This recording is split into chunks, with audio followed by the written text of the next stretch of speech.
მოდი ვნახოთ როგორ შეიძლება დავიწყოთ ძმარმჟავით, ძმარმჟავა, რომელიც აი ესე გამოიყურება, ეს არის ძმარმჟავა და დავასრულოთ აცეტილქლორიდით, აცეტილქლორიდით, რომელიც წააგავს ძმარმჟავას, მაგრამ აქეთ გვაქვს ქლორი.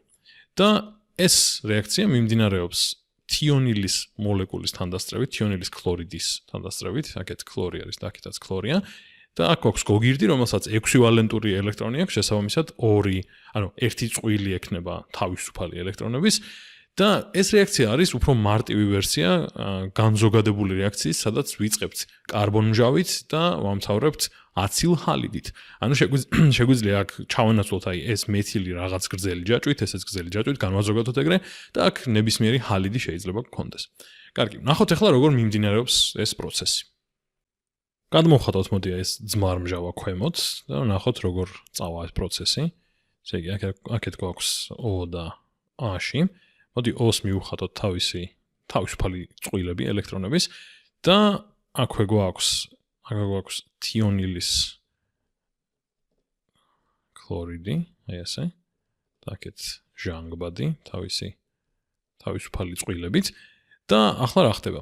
თუ გაიხსენებთ პერიოდულ სისტემას, გოგირდის ზუსტად მარჯვნივ არის ქლორი და ზუსტად ზემოთ არის ჟანგბადი, რაც ნიშნავს, რომ ორივე ქლორიც და ჟანგბადიც არის უფრო ელექტროუარყოფითი ვიდრე გოგირდი. ანუ გოგირდი არის საკმაოდ ელექტროუარყოფითი, მაგრამ ესენი მაინც ჯაბნიან, ამიტომ აქ გვექნება ნაწილობრივ დადებითი მუხტი, იმიტომ რომ ესენი წაართმევენ რაღაც დონეზე ელექტრონების კონცენტრაციას და ეს იწვევს იმას, რომ აი ეს ნაერთი მოიქცევა როგორც ნუკლეოფილი და გადასცემს ამ ელექტრონს, აქ გვაქვს ნაწილობრივი დადებითი მუხტი, ხო? ამიტომ გადასცემს ამ ელექტრონს და შემდეგ თავის მხრივ ეს გადასცემს ელექტრონს ჟანგბადს და შედეგად მიიღება ესეთი კომპლექსი. ესე იგი, აქ გვაქვს ჩვენი გოგირდი, აქ გვაქვს ჟანგბადი, ამ ჟანგბადს ჰქონდა 2 თავისუფალი წყვილი, ხო?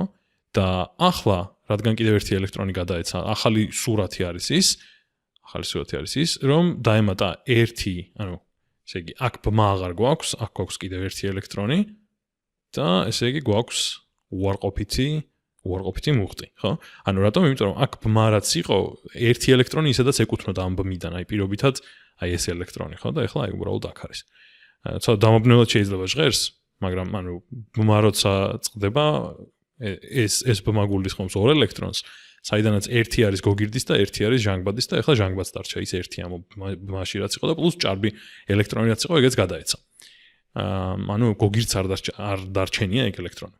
შემდეგ აქეთ ამ მხარეს გვაქვს, მოდი ჯერ მაგას არ გავაკეთებ, აქეთ ამ მხარეს გვაქვს აი ეს ნაერთი ისევ, ესე იგი, აქ არის ჩვენი ჟანგბადი, დაკავშირებული არის აი აქ წყალბადთან და აქეთ დანარჩენ სტრუქტურასთან, ესე და ჰქონდა 2 თავისუფალი წყვილი, მაგრამ ახლა 1 თავისუფალი წყვილი აქვს და მეორე თავისუფალი წყვილი რეალურად გადაიქცა კოვალენტურ ბმად. ანუ ეს გადაიქცა კოვალენტურ ბმად, რაც ნიშნავს, რომ ახლა ამ ჟანგბადს ექნება ნაწილობრივ დადებითი მუხტი. ეხლა აქედან რა განვითარებაც შეიძლება მოხდეს, როგორც ვთქვი, ეს რეაქცია ორივე მიმართულებით შეიძლება წავიდეს და ზოგადად აუცილებელი არ არის რომ მარტო ერთი მიმართულებით ხდებოდეს რაღაც ცვლილებები, მაგალითად მარტო იღებდეს აი ეს ჟანგბადი ელექტრონს, ხო? შეიძლება თავისუფლად გადაწყვიტოს, რომ პირიქით ახლა ისევ დაბრუნება უნდა ორმაგი ბმის და რაც ნიშნავს იმას, რომ ადგეს და დააბრუნოს ელექტრონი, ისევ დაუბრუნოს ელექტრონი აი გოგირდს და გოგირდი ამ დროს არის ბმაში, სხვა შორის აქ რატო დამოვიწყდა გამეკეთებინა, ეგ არ ვიცი, ახლა გავუკეთებ. ეს ქლორები უნდა გამეკეთებინა, უბრალოდ არაფერი რომ არ მომხდარა ქლორებთან დაკავშირებით ამომივარდა თავიდან. ესე იგი, ეს გოგირდი არის ბმაში ისევ საკმაოდ ელექტროუარყოფით ატომებთან, ქლორები მათ შორის და ერთ-ერთი ქლორი შეძლებს რომ მიიღოს მისგან ელექტრონი და ესე იგი, ახლა მივიღებთ ესეთ სურათს. ესე იგი, ახლა შემდეგი სტრუქტურა გვექნება. ესე იგი, აქ გვაქვს გოგირდი, მოიცა იგივე ფერებში გავაკეთოთ ყველაფერი. აქ გვაქვს გოგირდი. ბმაში არის, ისევ ორმაგ ბმაში არის ჟანგბადთან, იმიტომ რომ ჟანგბადმა დააბრუნა ელექტრონი, ზემოთ არის ქლორი ჩვეულებრივ, ქვედა ქლორმა მიიღო ელექტრონი, ესე იგი, აი აქ მოდი გავაკეთოთ ეგეთი ნახაზი, მიიღო ელექტრონი და შესაბამისად ახლა ქლორი გვაქვს თავისუფლად, ანუ ბმაში არ არის, ჰქონდა თავისუფალი წყვილები და ამ ბმიდან ერთ-ერთი ელექტრონი კიდევ ჰქონდა, ეკუთვნოდა და მეორეც მიიღო, ასე რომ კიდევ ერთი ახალი წყვილი აქვს. და არის ახლა თავისთვის.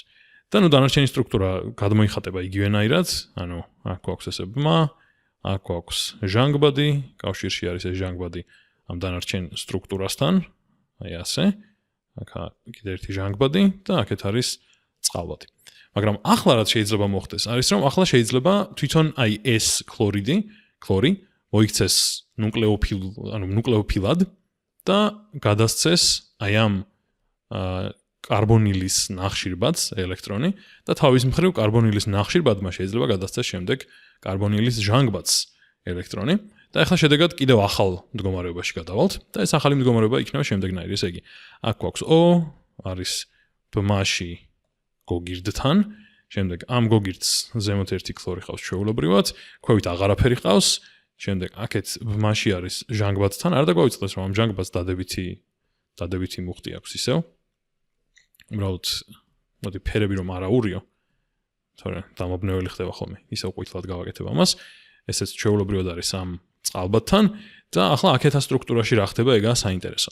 რადგან ელექტრონი გადაეცა, ისევ ვიცით რომ ამ ჟანგბადს, რომელიც ზემოთ არის, აი აქ უკვე ორი წყვილი ჰქონდა, ერთი ელექტრონი ბმიდან ეკუთვნოდა და ახლა ელექტრონი გადაეცა კიდე, ამიტომ ორი ელექტრონი აქვს ახლა, ახალი თავისუფალი წყვილი აქვს, ასე ვთქვათ. და ქლორი, რომელიც ნუკლეოფილის სახით მოიქცა აქ, ეხლა გვეყოლება აი აქ. და ცხადია ორმაგი ბმა აღარ არის, ხო, იმიტომ რომ გადაეცა ამას ელექტრონი. ეხლა ამ წუთას ვართ ასეთ სურათში. და ახლა ისევ ამ მდგომარეობაშიც, არაფერი სუპერ სტაბილურად არ არის, შეიძლება უცებ ადგეს და გადაწყვიტოს მაგალითად ამ ჟანგბადმა, რომ არ მოსწონს ეს ჭარბი ელექტრონი და დააბრუნოს ეს ელექტრონი ისევ ამ ორმაგ ბმაში, ხო, დაუბრუნოს ამ ნახშირბადს.